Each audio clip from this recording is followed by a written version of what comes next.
신약 성경 요한복음 13장 34절의 말씀, 제가 가진 성경책은 신약 성경 171쪽에 있습니다. 13장 34절의 말씀.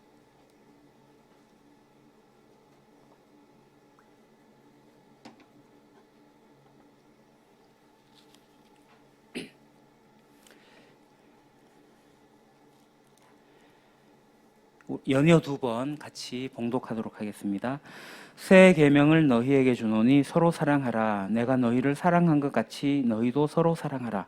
새 계명을 너희에게 주노니 서로 사랑하라. 내가 너희를 사랑한 것 같이 너희도 서로 사랑하라. 아멘.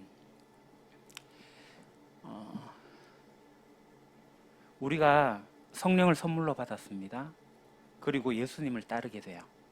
그러면 우리가 예수님을 따르게 될 때 우리에게 가장 중요한 게 뭘까요? 그것은 바로 정체성이 같은 사람들끼리 모이는 겁니다. 그게 공동체예요. 정체성이 같은 사람끼리 모여서 서로 사랑하는 법을 배우고 정의롭게 살아가는 법을 배우는 것입니다.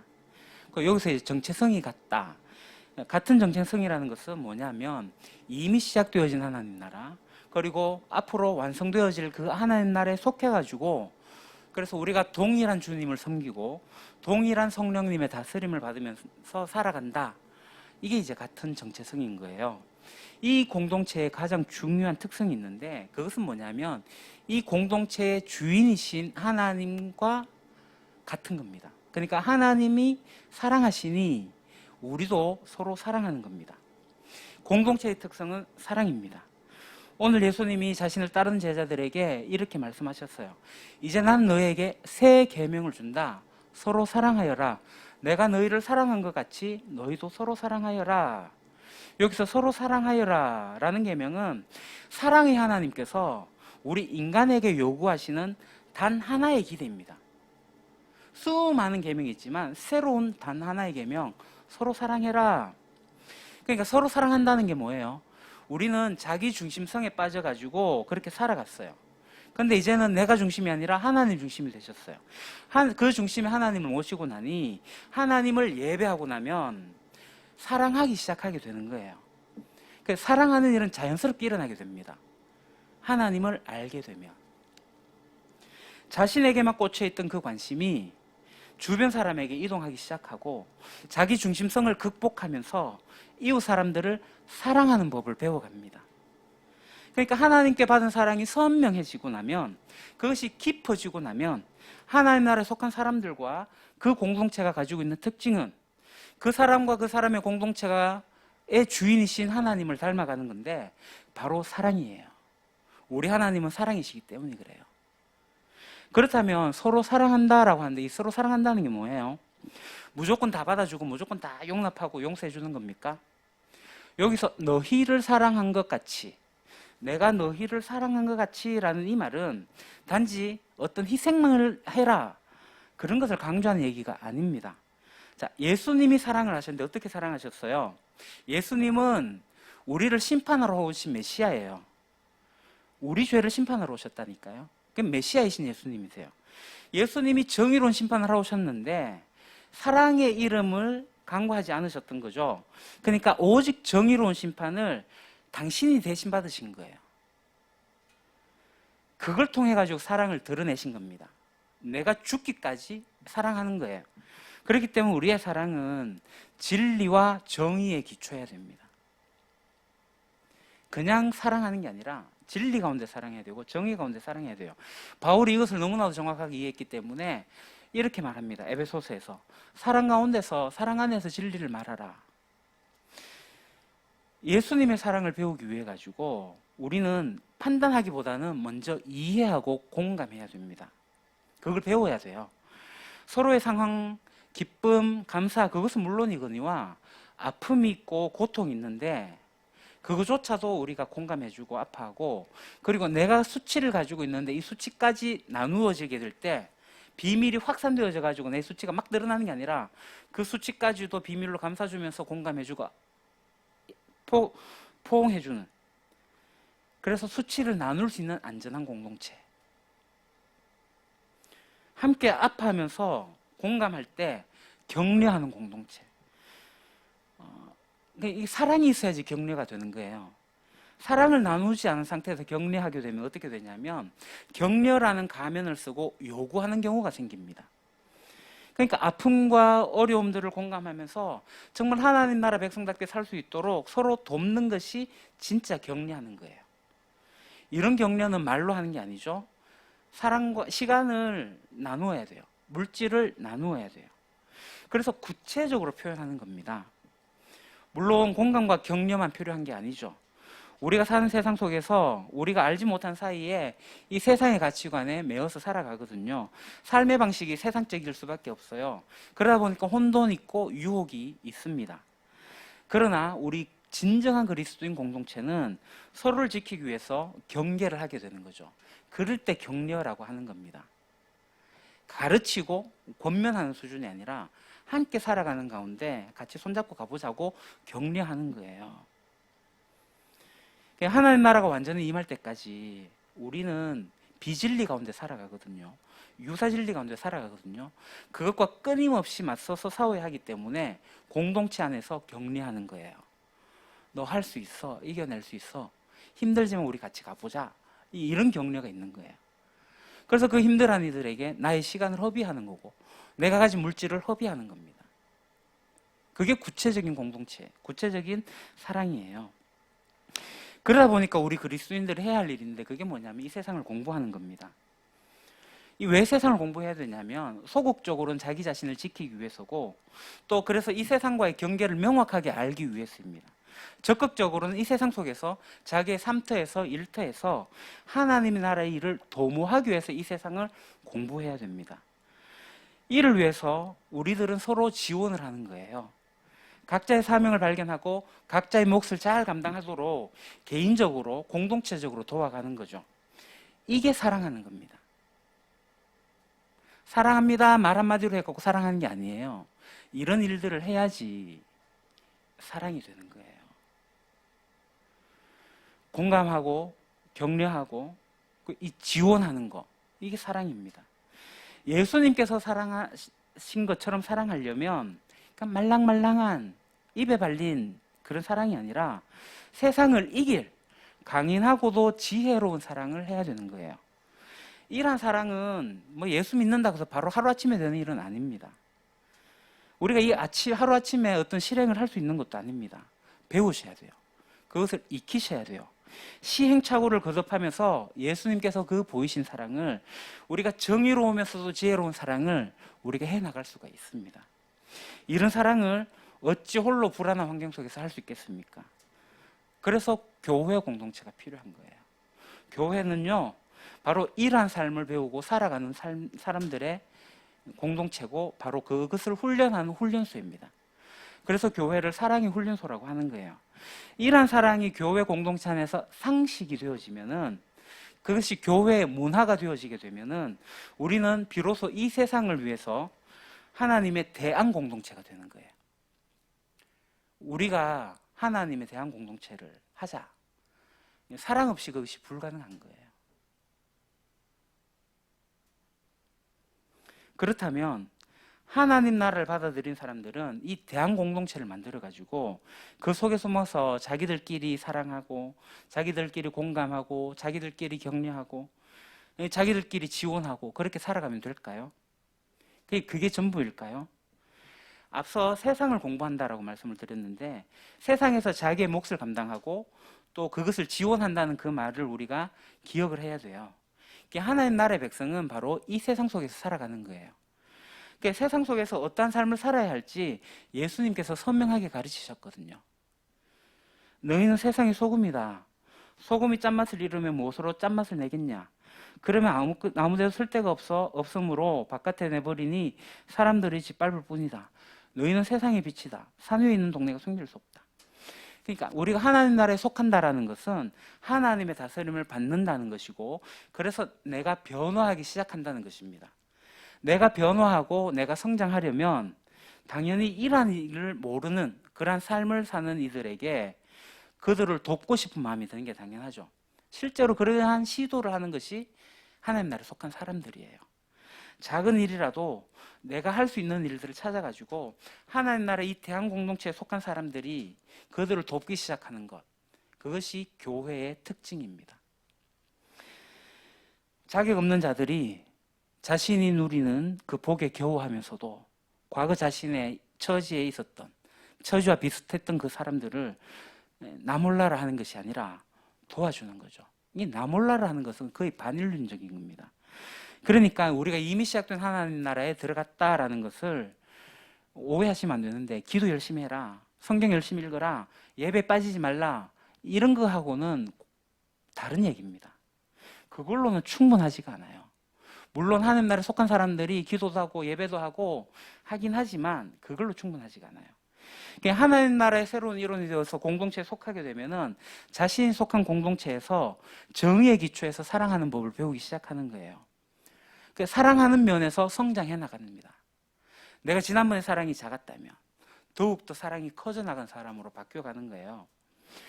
이와 함께 우리가 비록 온전하진 않지만 이 세상 속에서 세상 사람들을 사랑하는 방법들을 찾아가는 거예요. 이 장면이 뭐냐면, 쉰들러가 사실은 자기의 재산을 증식하기 위해서 유대인들을 이용하기 시작합니다. 유대인들을 이용해서 돈 벌려고 했어요. 그러다가 유대인의 생명이 보이기 시작했던 거고, 자기의 전 재산을 허비해가면서 사람들을 살린 거예요. 그렇게 사람을 살린 게 영화에서 1100명이라고 얘기를 하는데, 그래서 그 감사한 마음을 유대인들이 반지를 줘요. 그 이제 탈무드 경구에 나오는 반지를 새겨가지고 쉰들러에게 주겨서고, 그 쉰들러가 그 반지를 받으면서 했던 얘기예요. 이 차 팔면은 10명 더 살렸을 텐데, 이 가슴에 달려있던 금배지 그 팔면 2명, 아니 1명이라도 더 살릴 텐데, 할 수 있었는데 내가 못했다, 내가 안 한 거다, 그러면서 울고 있는 그 장면이에요. 실제로 쉰들러가 얼마 전까지, 지금 제가 생존했는지 모르겠지만, 그 쉰들을 모시고 유대인들이 쉰들을 모시고 나서 그의 후손들이 지금 할아버지 할머니가 돼갖고 쉰들을 찾아왔고 쉰들에게 감사를 표현하는 영상이 인터넷에 나옵니다. 여러분, 하나님 나라를 먼저 발견한 사람, 그래서 내가 받은 것들을 나보다 어려운 사람들을 위해서, 힘든 사람들을 위해서, 특히 하나님 나라를 알지 못한 사람들에게 그것을 전하며 사는 거, 그것은 하나님 나라를 발견한 사람들의 특권이고 축복입니다. 이제 하나님께서 심판을 하시는데 그것을 유보하고 계시는 상황에서 우리가 하나님 나라에 들어갈 수 있는 그 길, 메시아 예수님께서 여신 그 길을 우리가 소망하면서 그것을 증거하는 것은 복음 중에 복음이죠. 이런 복음을 알게 되는 것은 인생의 열쇠를 발견하는 것입니다. 그래서 하나님과의 관계가 회복되어지게 될 때 자기의 인생의 의미를 알게 되고 삶의 의미를 찾아가고, 그리고 결국 자기의 사명을 알 수 있게 되기 때문입니다. 지금 세상 문제가 너무나도 크고, 그래서 자기 자신이 해결할 수가 없으니까 아무것도 못하겠다라는 자세는 하나님 나라를 발견한 사람에게는 불가능한 일입니다. 이 영화에서 언급된 것처럼 한 생명을 구하는 자는 세상을 구하는 것이다. 이게 반지에 새겨져 있던 탈무드의 경구예요. 이 탈무드의 이야기는 오늘 성경적 세계관을 그대로 반영하고 있습니다. 하나의 생명을 구하는 것은 세상을 구하는 것이다. 우리가 그리스도인이 된다는 것은 예수님께서 말씀하신 대로 세상의 소금과 세상의 빛으로 살아가는 거예요. 그 영향력이 얼마나 큰지 그것은 중요하지가 않습니다. 하나님께서 주신 달란트가 각각 다 다르니까. 소금의 짠맛의 차이 개인적으로 있습니다. 빛의 밝기와 크기도 개인적으로 다 차이가 있습니다. 그것은 주신 분에게 달려 있어요. 그래서 자신에게 주어진 한 사람, 나와 함께 하고 있는 몇몇 사람 중에 한 사람, 그 사람을 사랑하는 일에서부터 우리의 사랑이 시작됩니다. 그래서 그 사람으로부터 우리는 주님의 사랑을 배워가는 거예요. 그렇게 한 사람부터 시작하게 되면 자신의 영적 성숙도가 깊어지게 되는 겁니다. 그러니까 예수님께서 말씀하신 대로 자신을 사랑하는 사람을 사랑하는 것은 누구나 할 수 있는 거예요. 그런 사랑을 빛이다라고 부르기에는 좀 부끄럽지 않습니까? 진정한 사랑은요, 공동체 속에서 시작하는 것입니다. 공동체에 속하게 되면 어떤 일이 생겨요? 버거운 사람 만납니다. 그 안에서 사랑하기 힘든 사람들을 만나게 돼요. 이 한 사람을 사랑하는 것이 얼마나 힘든지. 그러나 그 사람을 사랑하기 시작하면서 사랑의 능력이 깊어지는 거예요. 그게 하나님 나라 백성의 공동체입니다. 그래서 교회는 사랑의 훈련장이라고 하는 거예요. 마음에 안 드는 사람도 있고 내하고 생각이 다른 사람도 있고 각자 도생으로 살아가는 사람들이 모여 있는데 사랑하기가 쉽습니까? 내 속 끓는 일이 허다하고 차라리 저 사람 안 봤으면 좋겠다 싶을 정도로 나를 힘들게 하는데, 그러나 십자가에 달리신 예수님을 생각하면 그를 위해서 예수님 죽으셨는데 그 한 사람을 사랑하는 거예요. 우리들은 이 교회 공동체 안에서 이 갈등이 생기게 될 때 충분히 생길 수 있습니다.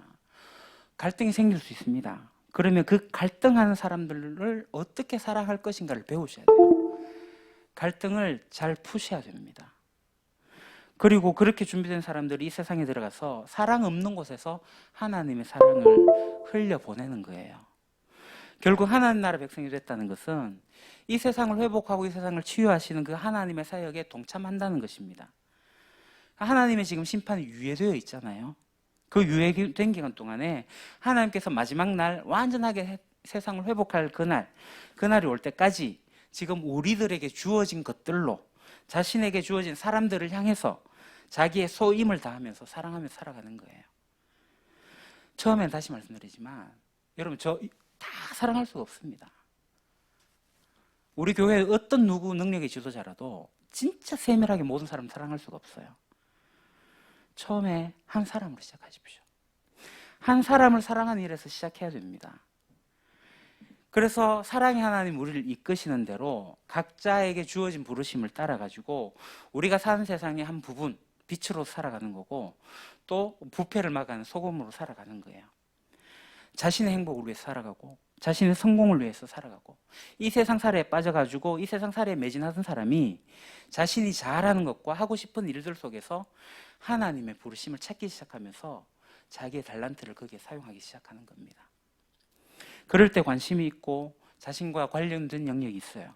법이고 경제고 교육이고 문화고 정치고 음악이고 미술이고 거기에서 자기의 역할을 감당해 나가는 겁니다. 찾아가는 거예요. 이 하나님 나라의 대한 공동체에 속한 사람은 그 공동체 속에서 자기들끼리 그 영생의 복을 누리면서 살아가는 게 아니에요. 거기에서 멈추시면 안 돼요. 나아가서 이 세상 가운데서 소금이고 이 세상 가운데 빛이어야 됩니다. 세상에 들어가서 소금과 빛으로 사는 거죠. 이 모든 것이 가능한 이유는 바로 우리를 사랑하시는 하나님의 사랑이기 때문이에요. 이게 하나님 나라의 비밀입니다. 그렇기 때문에 그리스도인이 된다는 것은 단지 죄사함을 받고 구원을 받아가지고 죽어서 천국에 간다, 그것을 확신하는 것에 멈춰서는 안 됩니다. 이 그리스도인이 된다라고 할 때 이 그리스도인이라는 단어가 말해주듯이 그리스도인은 그리스도에게 속한 사람이에요. 그리스도주의자, 그리스도파, 그리스도 족속을 의미합니다. 이 그리스도 대신에 메시아라는 표현으로 바꾸게 되면 메시아주의자, 메시아 족속이에요. 우리는 메시아주의자입니다. 메시아신 예수님이 이 땅에 오셔서 하나님 심판을 대신 감당하시고 그래서 이 세상을 회복하기 시작하면서 그래서 하나님 나라가 시작이 되었다는 사실을 우리가 믿고 그래서 이 세상을 회복하고 여전히 회복하고 계시는 그 메시아와 함께하고 그렇게 살아가니 우리는 메시아 족속이고 메시아주의자, 메시아인, 그리스도인인 것입니다.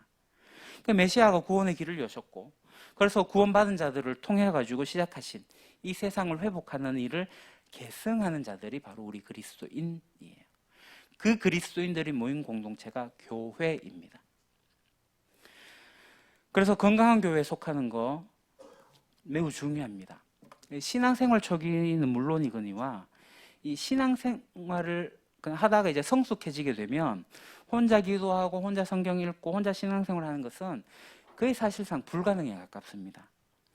하나님 나라가 임해가지고 그래서 하나님 나라를 받아들인 사람들의 공동체, 그거는 자기가 세운 게 아니라 지난주에 살펴봤다시피 메시아신 예수님이 세우시고 예수님이 그 공동체를 내 거다라고 선언하시고 그래서 그 공동체를 예수님이 세워 가시는데 그 속에서 우리가 예수님께서 가르치신 계명, 서로 사랑하며 살아가는 거죠. 그러니까 누군가 농담처럼 얘기했는데 혼자 살 수 없는 게 결혼 아닙니까? 또 혼자 살 수 없는 게 신앙생활이에요. 그러니까 제 주변에 많은 사람들이 있는데 특히 누구라고 얘기하긴 그렇지만 혼자 신앙생활하고 있는 친구가 있어요. 교회 가기 싫대요. 교회가 교회 되지 않으니까. 교회 가서 오히려 상처받고 오니까. 교회에서 목사가 잘못하고 장로가 잘못하고 자기들 끼리끼리 살아가고 교회에서 더 많은 상처받으니까 교회 가기 싫어. 나 그냥 하나님 믿고 혼자서 신앙생활 할래. 안타까운 거죠. 교회는 그런 곳이 아닌데 또 신앙생활은 또 혼자 할 수 있는 게 아닌데 그리스도에게 속한 자들은 그리스도 공동체에 속하게 되어 있습니다. 근데 물론 이 세상의 모든 교회가 공동체로서 성숙하고 온전하지가 않아요. 때로는 이 교회가 병들고 그래서 악취가 나고 이 매너리즘에 빠져가지고 서서히 죽어가기도 하고 그러면서 어려움을 극복하고 회복하기도 하고 또 어떤 교회는 아주 건강하게 또 잘 자라나기도 하고 역할을 감당하기도 합니다. 안타깝게도 기독교라는 이름을 가졌으나 반기독교적 교회라 부를 수 없는 그러한 조직도 들어있기도 합니다. 보통 우리는 많은 사람들이 모이고 또 이 시설도 좋은 시설을 갖추고 또 설교도 어려운 거 말고 재밌는 거, 쉬운 거, 그냥 내한테 듣기 좋은 그런 설교를 듣고 싶어 하고 또 이 성도들이 원하는 대로 프로그램을 다양하게 운영하면서 그래가면 교회가 좋은 교회라고 쉽게 생각을 해요. 물론 그럴 수도 있습니다만 꼭 그렇지 않습니다. 많은 사람이 안 모여도 적은 사람이 모여도 이 건물이 없어도 그러니까 청중의 귀에 꼭 맞는 그러한 설교가 없어도 이 다양한 프로그램이 갖춰지지 않아도 건강한 공동체가 될 수가 있습니다. 그럼 이제 건강한 공동체, 그 건강한 공동체 특성이 뭘까요?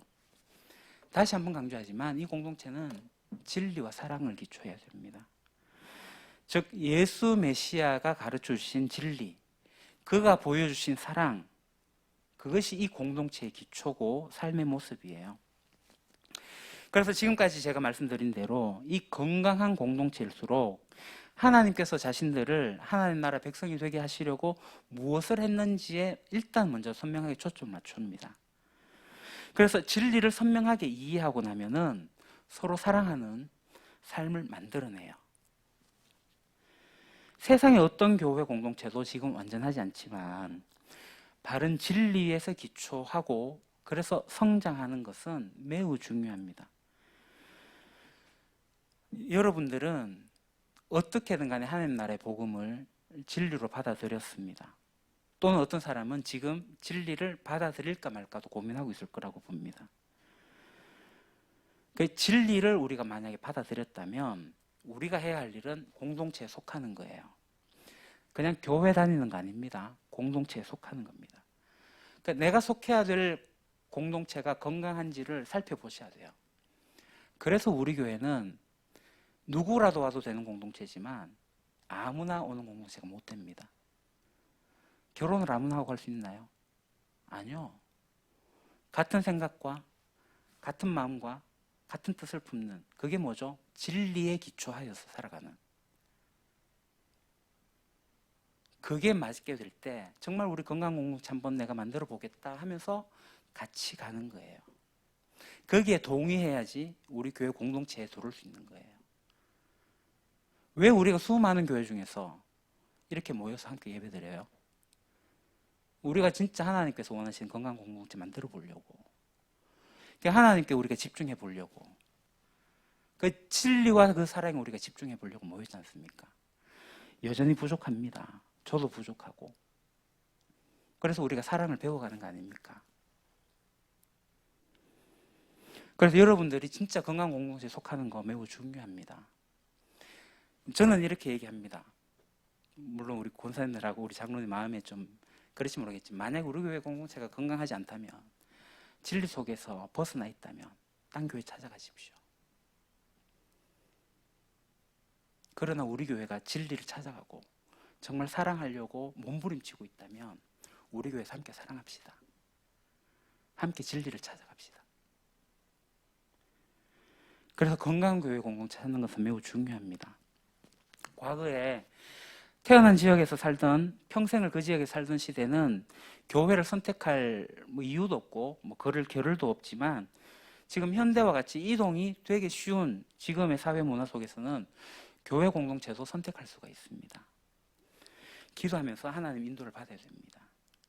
아마 여러분들이 기도하면서 하나님 인도를 받아서 우리 유림교회라는 공동체에 속하게 되셨을 겁니다.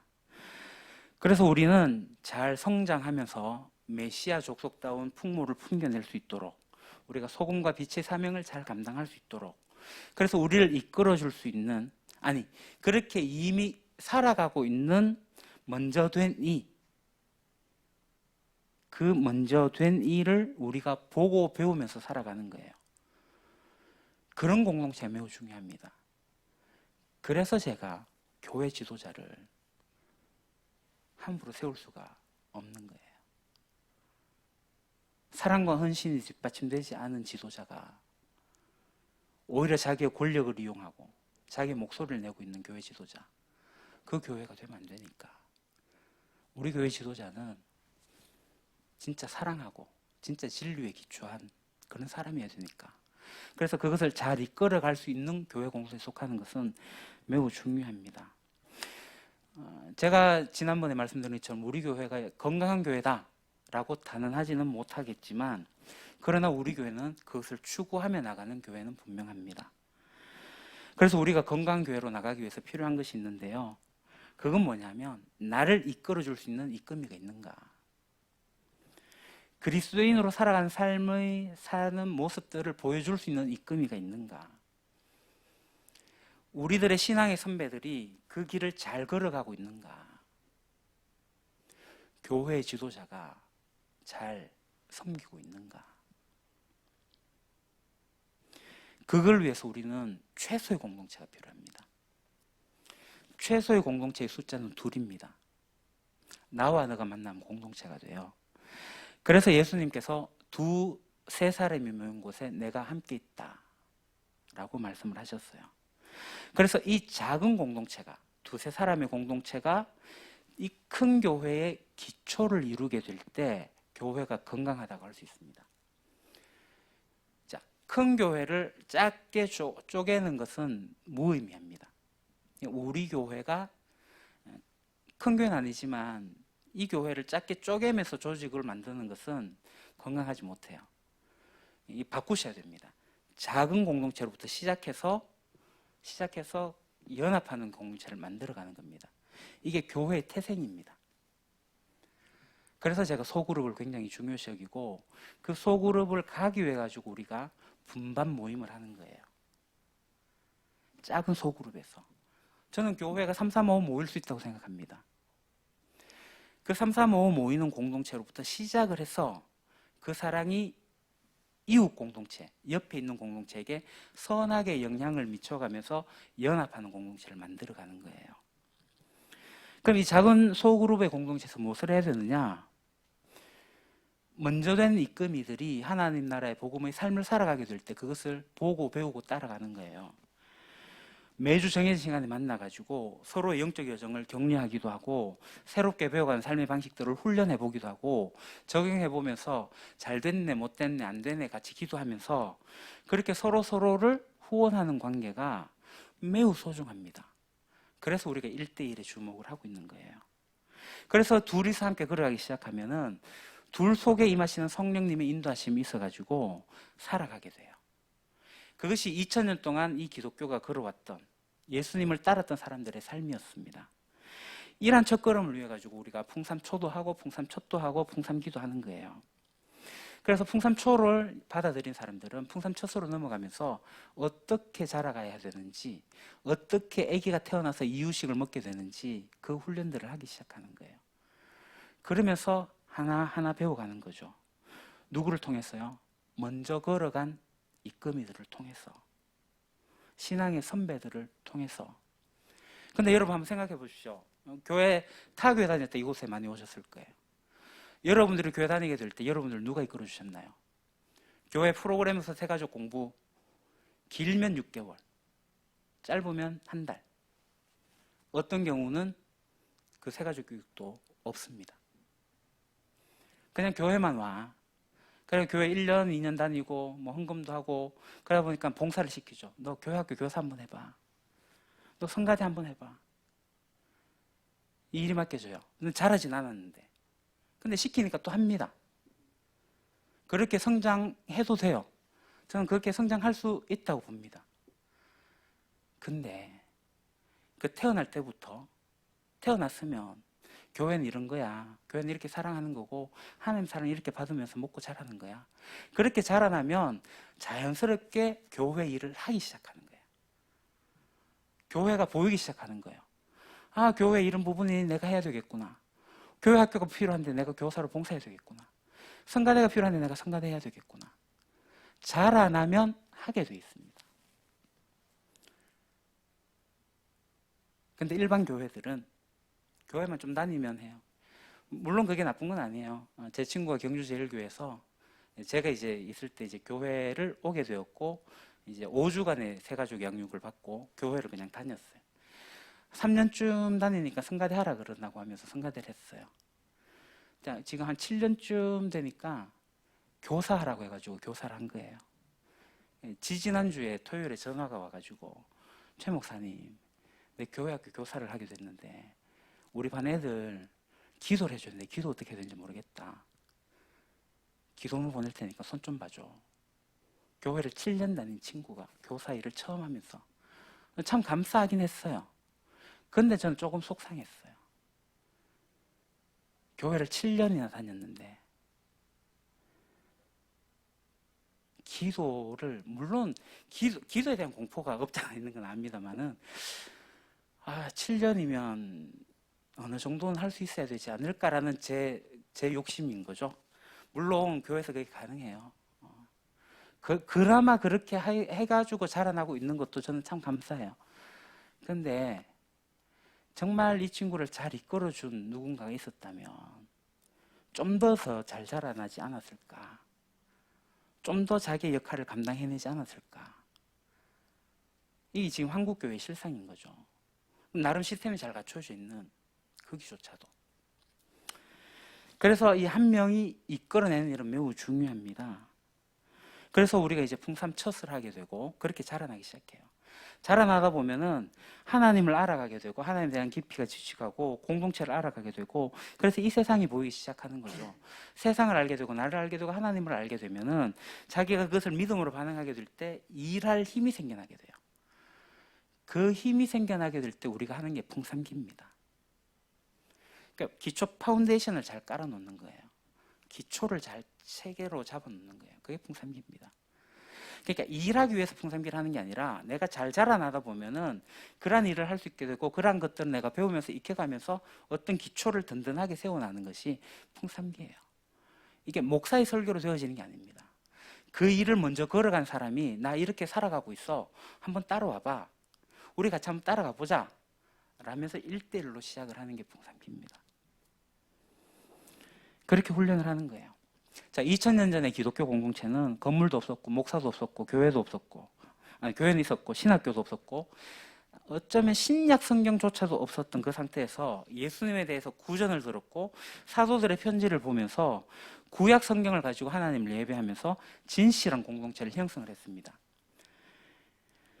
그래서 여러분이 어디에 있든지 어떤 상황이든지 우리가 지금 유림교회라는 공동체 안에 속해 있으니까 우리 교회가 성령을 따라가고 있다면 우리 공동체를 성령님께서 이끌어 가신다면 우리가 그런 공동체를 세워나갈 수 있도록 여러분들이 주어진 그 자리에서 잘 이끌림을 받으면서 살아가는 것이 필요합니다. 우리 유림교회 공동체가 그런 공동체가 되도록 내가 할 수 있는 소임 그만큼만 하시면 됩니다. 많이 하실 필요도 없어요. 말씀을 맺겠습니다. 우리가 하나님 나라에 들어가기 위해서는 하나님 앞에 단독자로 서야 됩니다. 개인적으로 서야 돼요. 그러나 우리가 하나님 나라에 단독자로 들어가게 되면 어떻게 되죠? 혼자가 아님을 발견하게 됩니다. 내가 아버지라고 부르는 그 하나님을 내 주변의 사람도 다 아버지라고 부르고 있는 거예요. 그래서 우리는 단지 천국에 가는 신앙이 중요한 게 아니라 하나님 나라에 들어가게 하신 그 복음을 믿게 되는 신앙이라면 그 나라에 속해서 함께 살아가는 공동체와 함께 이 세상을 살아가는 거예요. 우리가 그렇게 살겠다고, 평생을 살겠다고 한 만남들이 지금의 우리의 만남이에요. 하나님 나라의 백성입니다. 그래서 우리가 같이 예수를 주님으로 고백하고 예수님을 메시아로 받아들인 사람들에게 성령님이 오셨고, 그래서 성령님께서 이루시는 그러한 일들은 기독교의 초기부터 지금까지 언제나 동일했는데 바로 하나님 나라의 공동체, 새로운 공동체예요. 교회입니다. 그 교회는 다시 말씀드리지만 진리에 기초하여서 사랑하는 곳입니다. 기도하겠습니다. 하나님,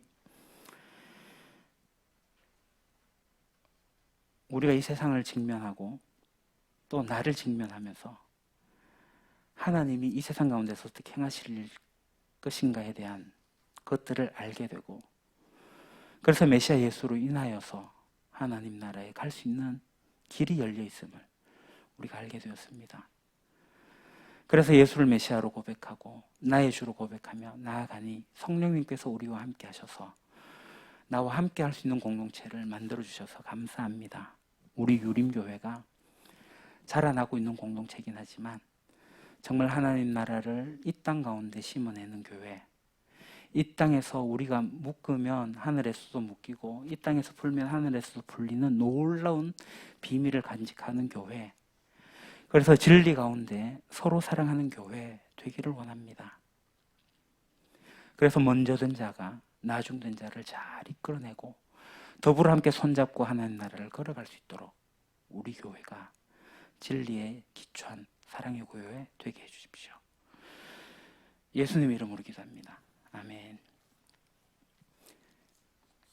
마음으로 드리는 예배 드리겠습니다.